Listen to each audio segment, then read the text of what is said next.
பாரதத்திலே அன்றைய காலகட்டத்தில் ஒரு நாட்டுடன் எதிர்த்து பேச வேண்டும் என்றாலும், ஒரு நாட்டுடன் போர் தொடுக்க வேண்டுமானாலும் எதற்கும் அஞ்சாது நிமிர்ந்து நிற்கும் இரும்பு பெண்மணியாக திகழ்ந்த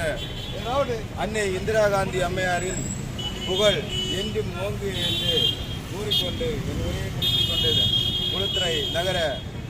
ஆர்ஜிபி அரசின் அன்பு நண்பர் ரமேஷ் அவர்கள் ஒரு சில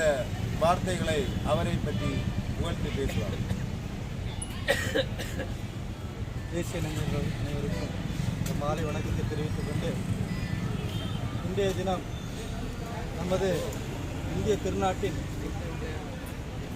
முதல் பிரதமரின் நேரு அவர்களின் அருமை புதல்வி அன்னை இந்திரா காந்தி அவர்களின் 103வது பிறந்த நாள் விழாவை கொண்டாடும் தருணத்தில்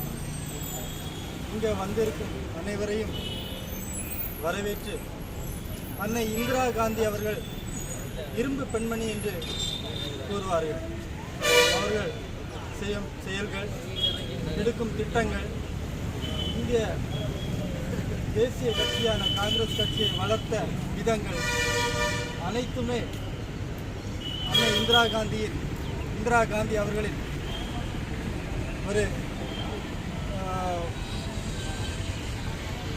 திடமான முடிவு, திடமான உறுதியோடு செயல்பட்டு வளர்த்து கொண்டிருந்தார். அந்த அன்னை இந்திரா காந்தி அவர்களை போன்று நம்மளும் இந்த தேசத்தை, காங்கிரஸ் கட்சியை வளர்க்க வேண்டும் என்று கூறி என்னுடைய சிற்றுரையை முடித்துக் கொள்கிறேன். என்னன்னா